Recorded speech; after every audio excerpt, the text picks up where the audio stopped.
Hello tankers and tankettes, I'm revisiting a pair of tanks today. Now a couple of weeks ago I did a live video with the StuG IV, which is what we're seeing right now, and the Archer, and I've pulled out a pair of replays for both of those machines.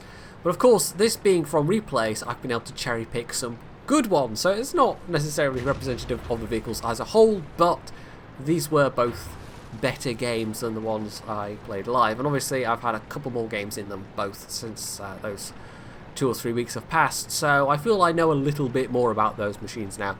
Now first off we've got the StuG, and my opinion of it is actually slightly improved. I was talking a fair bit in that battle about how it would be better if it had premium matchmaking. Turns out it does have premium matchmaking. It is a limited matchmaking vehicle. My guess is originally it was intended that it wouldn't, and then they changed their minds, and that's why there was that conflicting information out there. Some of it has since been changed. Me pointing out that the wiki at that point said it doesn't get limited matchmaking. Well, somebody after that video went and actually, that has editing privileges on the World of Tanks wiki, actually went and changed it. Also, I missed a perfect opportunity to shoot that Panzer III-4 in the side there, because I was knocking down a building, which there probably really wasn't much point in me doing, but there you go. I wasn't playing massively well in this battle.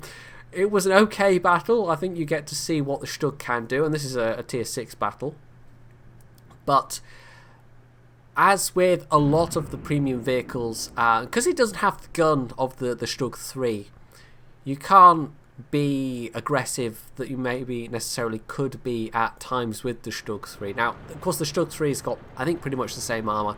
The health is just about the same as well. So it's not like the machine itself is, like the actual chassis is massively better. But, now it was a lucky first hit, and then I bounced all the rest of these, because, yeah, if this had the laser-like accuracy of the E25, you know, I'd be going for low from playing whatever, but I'm just trying to hit the thing and hope that it pens. Anyway, but, because the StuG III has got a much better gun, it's not, you know, it's got some bite to match that bark, as it were. Whereas if you try and be aggressive in this thing, you're probably just going to get spanked for your trouble.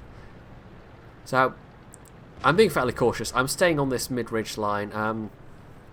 The tanks that went south looked like they might be in trouble, but I mean, they're outnumbered. It's hard to say at the moment. Things are definitely more even in the city, although that TOG is taking a thorough beating. That's my phone. Apologies for that. Just turn that off. Oh, for goodness sake. Messages all over the place. I'm popular! No, that's a lie. Yeah, I mean, the rate of fire is good, and you get side armor shots. You can put the rate of fire to use. That TOG hanging on with just 1 health. But, I don't know, the lack of pen, I think this is the lack of pen combined with the inferior mobility to the StuG III means that, I mean, it's definitely better for its tier than the T28 concept is. That I think we can safely say at this stage, but this is still not a particularly great machine. There's probably more reason to take it out than there is with the T28 concept, but now at this point I'm getting totally distracted trying to help those last few guys on the other side.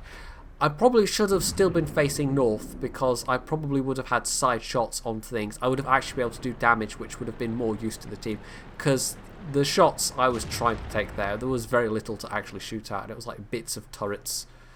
So anyway, I get the gun back round in time to get us a shot on that T1 Heavy, who also dies, which is useful, but the enemy StuG III gets across quite quickly. You know, that's the mobility of the StuG III. Tank Inspector isn't working at the moment because 9.6 has just come up, and I haven't been able to get Tank Inspector going to check stats of things. But I wouldn't be surprised if the top speed on these is the same. It's just this has a much weaker engine, so it can't reach that top speed. I have a feeling it's that, but it's a while since I actually played the StuG III. For some people, the StuG III is a keeper. For me, it was certainly a fun machine to grind, but it wasn't one I particularly wanted to hang on to. So we're down to a couple of tanks on this mid-ridge and the KV-1S in town. And he's being quite well pressed. And of course, this is the new KV-1S. It's a tier 5 heavy. quite a capable tier 5 heavy, but that's a pair of tier 6s. However, this guy is about to come around the corner, and bam, there we go. So that's one down. Our Jackson decides to plough in, and I'm actually onto the Prem now because this is crunch time. This is absolutely a situation where we need to make every shot count, but even with the Prem, that shell bounced on the T25 turret. Because of course it's a fair distance away, and the turret on that thing is actually reasonably bouncy. So there's the enemy StuG IV. Take him out. That's one gun out, and it's quite useful. He was a one-shot kill. We just lost Artie. The Type T34 took him out, so we know he's firing from the back somewhere. However, we won town. They took down the T150, so that's really good. The KV-1S looks like he's going to head towards their cap, and that's them on our cap. And at this point, I think, well, okay, it doesn't have the best mobility, it doesn't have the best acceleration, but we're going to have to give it a go. It's one of those situations where the tank might be not particularly suitable for what you're trying to get it to do, but you don't have any other choice, and that's two of them on the cap now. So it could be the enemy KV-85, it could be the Type T34, it could be the Hetzer. We'll soon know which. So the view range on this, not very good, you'll have noticed that. I didn't actually bother with binos or optics. Hetzer's view range worse, which is quite useful in this situation. I don't think he ever spots me. But even with binos, that feels like it'd be a waste of a slot, so I thought I'd be better off making this thing a bit more stealthy. So the Hetzer was full health, we take him out. The Type T34, very low health, missed my first shot, but the second one, there we go. I actually bounced a return shell from him. I think it hit my side at a really oblique angle, but there's the T25, so he's now got shots on me. Now the Jackson has stuck with me, that's pretty useful. Between us, we can take this T25. However, we don't know where that KV-85 is, and also RT's trying to take pot shots at me. Although RT having just fired means that our KV-1S can just nuke him, so that's fine. So there we go, shot into the side. Slightly above average roll, which is useful. Jackson takes him out, but he gets taken out by the KV-85. That tells me the KV-85 probably has the 122mm gun, and he must have rolled high. Either that or the T25 shot the Jackson just a moment before. But even so, I'm pretty sure the KV-85 has got the 122mm, which means not very good accuracy, long reload. And I'm just trying to get to where I can use these bushes, basically. But as it turns out, he advertises exactly where he is. At this point, we would have won, regardless, because our KV-1S has started to cap. We have the advantage. And I'm trying to use these bushes here, but I keep getting spotted even so. So I don't know if these bushes are just a lie or... yeah, I don't know. So I'll let myself be unspotted. And I pull forward. I'm thinking, right, I'm surely behind these bushes. This is a fairly low profile machine. No, spotted. I don't know. Maybe he had binoculars on or something like that. But again, he's super low health. So although the south flank did collapse, they went down swinging hard, and the only tank that came round for us to shoot at unscathed was the Hetzer. And he actually comes for me. I get a beautiful shot in his lower front plate, and that's that. So, top gun, with just over 1,000 damage done, and a Defender medal as well. So, the result was actually alright, but I can't say that I played my best in that match particularly. It was a nice collection of medals. I also got a couple of ribbons there as well. But, yeah, of the team, I mean... there were a couple of valuable members of the team. The Jackson probably did the best. As we can see, there was an M4 that did all right. The KV-1S did okay. The Sturmpanzer II actually got a decent amount of damage. Bit of a drop-off after that. It's then the TOG, and everyone underneath the TOG didn't do particularly well. So, yeah, I used a lot of Prem ammo at the end, and it felt like I had to use a lot of Prem ammo just to be sure that I could give myself the best chance of doing the damage. Some of those targets, it probably, in fact it definitely wasn't necessary, but I have a feeling that there are a lot of times in tier 6 battles when you're going to be reaching for the Prem ammo just to make sure that you do have enough pen to get through the things you need to get through, and even then there might be some things that you struggle with. But for the closer range kind of situations, when you can aim for weak spots, well, if you've got the time to aim for weak spots, the 110 is probably fine. But if you're in a close range situation with tier 6 anything, you're probably not going to come out of it very well, just because you don't have the armor or the hit points particularly. So yeah, it's a machine you have to be quite cautious with. But that's nothing compared to the Archer, as we shall see. So we joined this game on Kampinovka, and I'm driving backwards because that's just how this thing rolls. Yeah, I was trying to explain this to who was it? Somebody in the chat of that particular live commentary video I did was getting a bit confused about the fact that you actually drive it backwards to drive forwards, as it were. The reverse gear, I mean, how they've done it in game is the reverse gear is faster because that was actually the real life forward gear. Confused yet? Well, basically it just means in World of Tanks terms, you drive it backwards. And it's a bit confusing with this. I mean, the Crusader SP was you'd drive it backwards to drive somewhere, then you'd turn, and then you'd be aiming an RT view, and it didn't really matter.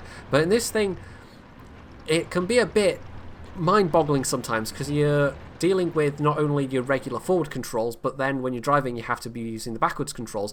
And sometimes I have cases where I am like, oh wait, I'm pointed forwards, I'm still using reverse controls, like my brain trips me up. So I was a bit pessimistic at the start of this one because our team is mostly clustered around the cap area. This is a sort of fairly usual low-tier, mid-tier Kampinovka setup, I guess. Nobody moves very far. But as I pointed out in the chat, there's always the chance that the other team might be worse. Now, I've got an HE shell loaded. I don't know why I'm jiggling around so much there. I think I was trying to pull back behind the bushes. I had an HE shell loaded up second for the Archer, but the Archer, as it turned out, just died. I'm pretty sure I spotted those guys. So back to the AP. Blind fire. I think I hit. I'm basically trying to be far enough behind the bushes that I don't get spotted. So that's 3 tanks we've taken out. That's fine.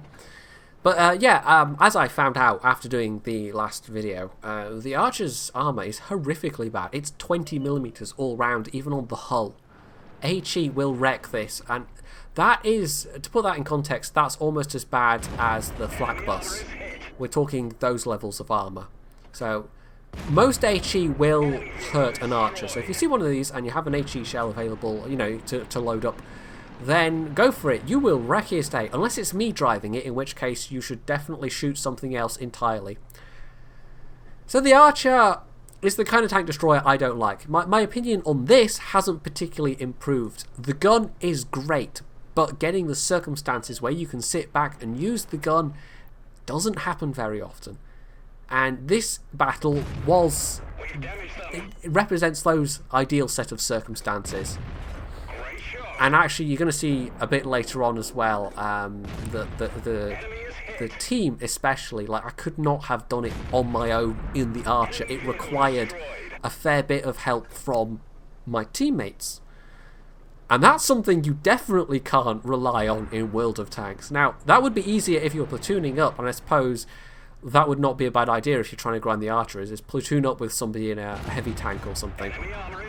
Because if you get a situation like this, a map like this, where you can sit and put that magnificent gun to work, and tier 5 it is magnificent, but relying on your random teammates to, that wasn't very well aimed, to give you that level of information, or even the fact that they might not speak the same language as you, you know, could be a massive barrier. So yeah, it's not a tank destroyer that copes well with trying to take on enemies directly. And I have this complaint about the Churchill gun carrier as well. It is a machine that requires you to play extremely passively, and it doesn't particularly have a massive turn of speed. The top speed's all right, it's not awful, but there are certainly much more mobile machines around, and just the awkwardness of having to drive it backwards. If you want a 17-pounder on a tier 5 tank destroyer, drive the French tier 5 tank destroyer. It's definitely better than this. I mean, quite apart from anything else, the gun arc and the gun depression are better. It's got better armour, it's got a better view range, although it might get nerfed in terms of view range, and it also has a better selection of guns, because if you don't like the 17-pounder, you can take a much punchier 105mm gun. So just everything the French tier 5 is better. Now that was a really chancy shot through the window at the KV-1. That was probably never going to hit, but I tried it anyway. That one unfortunately missed, but I've got this guy firmly in my sights. Binoculars, I think, is a must on this, because on maps where you can, and you can't do this on every map, but you want to be able to sit in soft cover, you want to be able to use that extra view range. Now this is one of the few times when this is useful. Like, you can literally just back out of a bush. You don't have to turn around or anything. It's just you just immediately go into reverse, and that's you already doing your best speed. Although, as you can see, uphill, it's not particularly good. So we've dealt with the people that tried to go for our cap. If there's anyone else around there, well, yeah, I don't know. The Souffle and the M7 are pretty much round behind their cap, so I'm trying to get into a position where I can support them if they spot anything. We've also got an M5 Stuart, who I figured was AFK. Like, he just drove to K9, K0, just sat there. So I figured he's driven there and he's gone AFK because he doesn't particularly want to play the vehicle. Like, that's how he's grinding through. You do see people doing that at lower tiers. They decide they don't like a vehicle and they're just going to grind through. But, yeah, well, anyway, he would have been useful right now. So our M7 goes down, and if you're wondering why I've got HE loaded, it's because they've got 2 waffles, 2 flak buses, an Archer and an SU-85B. And, oh, yeah, I got spotted, and ow. Ow.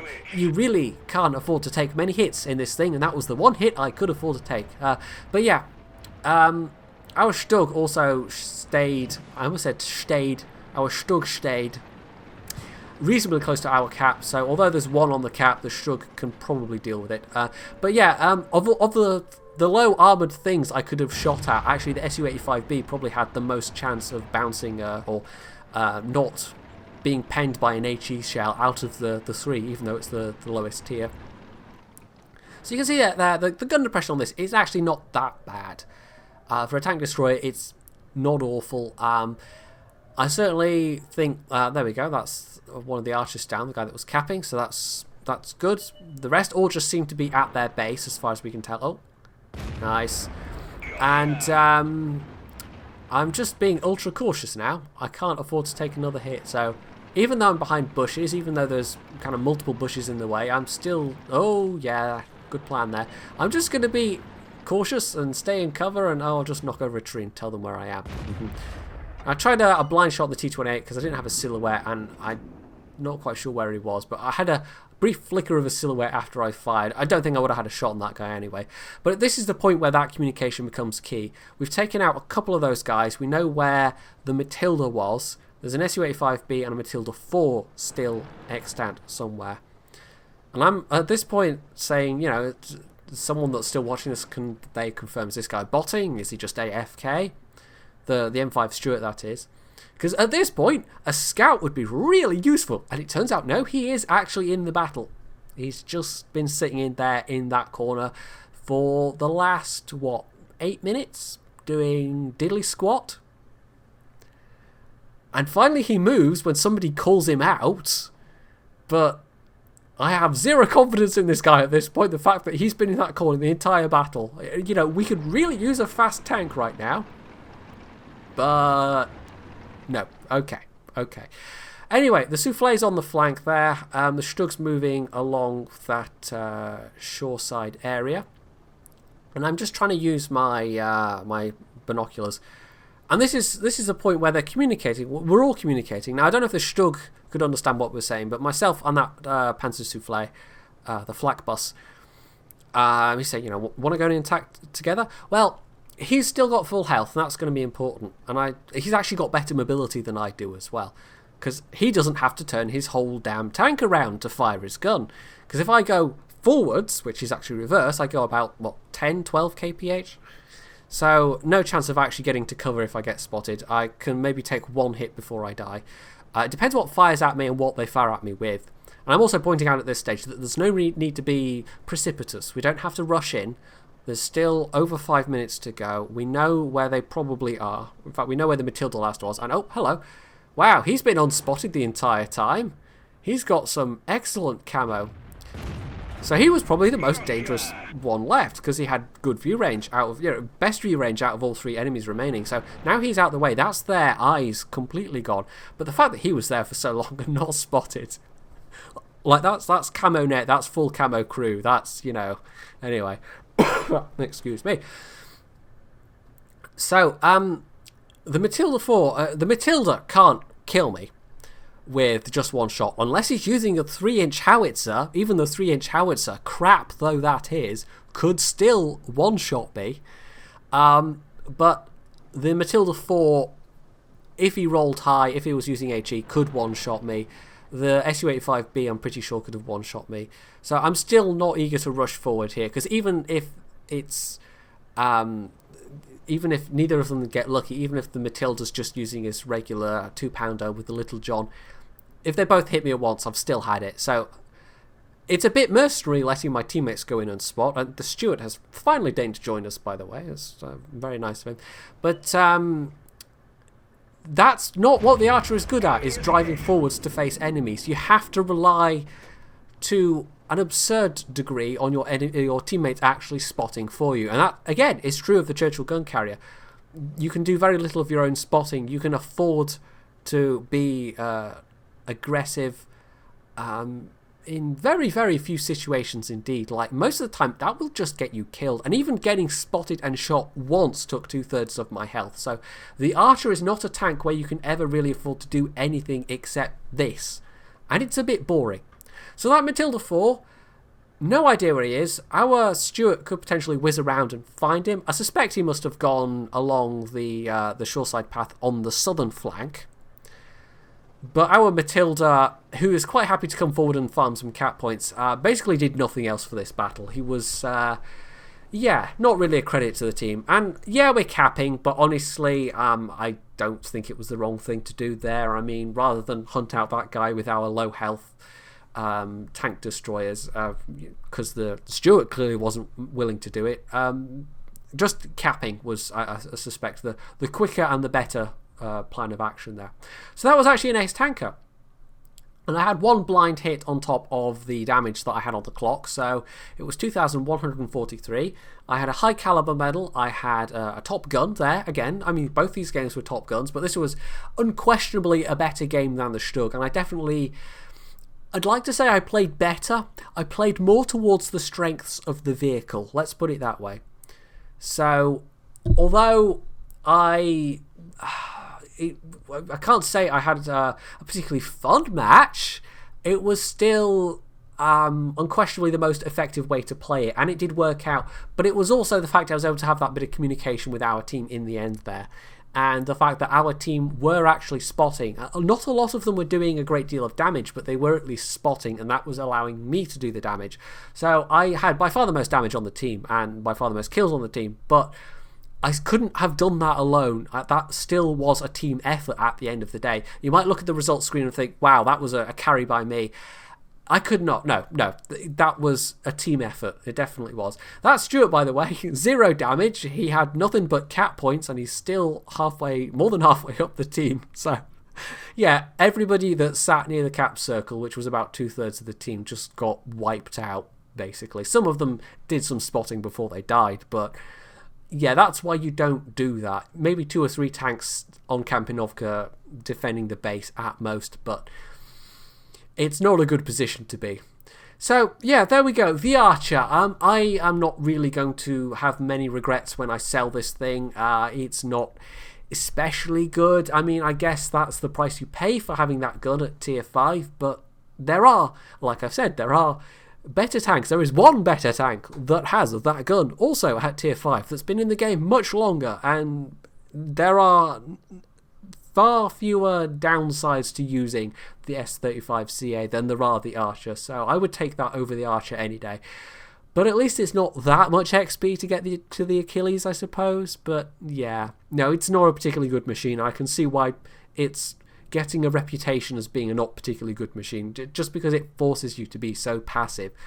It's going to have its fans, I have no doubt. Every vehicle in the game, no matter how well regarded or how little regarded it is by the community as a whole, will have its fans. So I'm sure there are 1 or 2 people out there that are like, oh my god, he's dissing the Archer, I must post an angry comment at once.